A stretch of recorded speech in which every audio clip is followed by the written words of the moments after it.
আসসালামু আলাইকুম রহমতুল্লাহ। নীলকাঠি চ্যানেলের দর্শকবিন্দু, আজ আপনাদেরকে জানাতে যাচ্ছি গাজওয়াতুল হিন্দ কি। আসলে গাজওয়াতুল হিন্দ এমন একটি যুদ্ধ যা নবী করিম সাল্লাল্লাহু আলাইহি সাল্লামের হাদিসে উল্লেখিত হয়েছে। এই যুদ্ধ ভারতীয় উপমহাদেশে সংঘটিত হবে, যেখানে মুসলমানরা বিজয় লাভ করবে এবং সারা বিশ্বে ইসলামের ন্যায় বিচার প্রতিষ্ঠিত হবে। হযরত সাওবান রাদিয়াল্লাহু তাআলা আনহু হইতে বর্ণিত, রাসূলুল্লাহ সাল্লাল্লাহু আলাইহি সাল্লাম বলিয়াছেন, আমার উম্মতে দুটি দল আল্লাহর পক্ষ থেকে বিশেষ সাহায্য পাবে এবং তাদের সম্মানিত করা হবে। এক দল হিন্দুস্তানে যুদ্ধ করবে, আর এক দল ঈসা ইবনে মারিয়াম আলাইহিস সালামের সাথে একত্রে যুদ্ধ করবে। সুনান আল নাসাই হাদিস নম্বর 3173 নম্বর হাদিসে বলা হয়েছে এই ঘটনাটি। এই হাদিস মুসলমান তরুণদের জন্য এক মহান প্রেরণার এটি আমাদের স্মরণ করে দেয় যে গাজওয়াতুল হিন্দ কেবল একটি যুদ্ধ নয়, বরং এটি ন্যায় বিচার প্রতিষ্ঠিত ও ইসলাম বিজয়ের এক ঐতিহাসিক মুহূর্ত। আল্লাহ তাআলা বলেন, তোমরা তাদের বিরুদ্ধে প্রস্তুতি গ্রহণ করো যা কিছু শক্তি সামর্থ্য আছে, এবং যুদ্ধের জন্য প্রস্তুতি ঘোড়াও প্রস্তুতি রাখো। এটা আল্লাহ তাআলা বলেছেন সূরা আল আনফাল আয়াত নম্বর 60।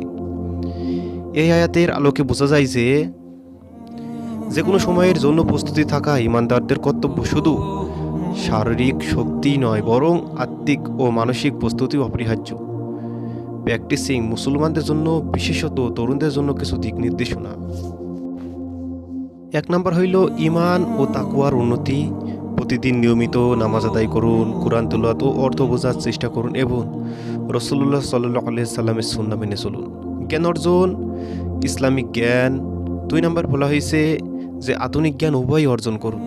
দিনের জন্য কাজ করতে হলে উভয় সম্বন্ধই জরুরি। 3 নম্বরে বলা হয়েছে শারীরিক প্রস্তুতি, সুস্থ দেহ ও মন রক্ষার জন্য নিয়মিত ব্যায়াম করুন।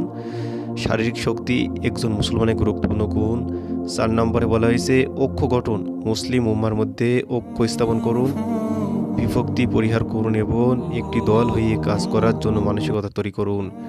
5 নম্বরে যেটি বলা হয়েছে এটা অনেক গুরুত্বপূর্ণ, দাওয়া ও সমাজ সংস্কার। চারপাশের মানুষকে ইসলামের সঠিক বার্তা বুঝিয়ে দিন এবং সমাজের যাবতীয় অন্যায় দূর করতে উদ্যোগী হন। ইসলামের ভবিষ্যৎ আমাদের তরুণদের উপর নির্ভরশীল। গাজওয়াতুল হিন্দ কেবল একটি যুদ্ধ নয়, এটি একটি দায়িত্ব যা আমাদের ঈমান, আমল, জ্ঞান এবং ত্যাগের মাধ্যমে অর্জন করতে হবে।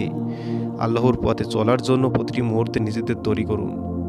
তোমরা আল্লাহর পথে সংগ্রাম করো এবং জেনে রাখো যে আল্লাহ সত্য ন্যায় বিচার প্রতিষ্ঠিতকারীদের পছন্দ করেন। এটা আল্লাহ তাআলা বলেছেন সূরা আল হুজুরাত আয়াত নম্বর 15। আল্লাহ তাআলা আমাদেরকে এই মহৎ কাজে অংশগ্রহণ করার যোগ্য করে তুলুন এবং আমাদের থেকে ইসলাম ও মুসলিম উম্মার কল্যাণ দান করুন।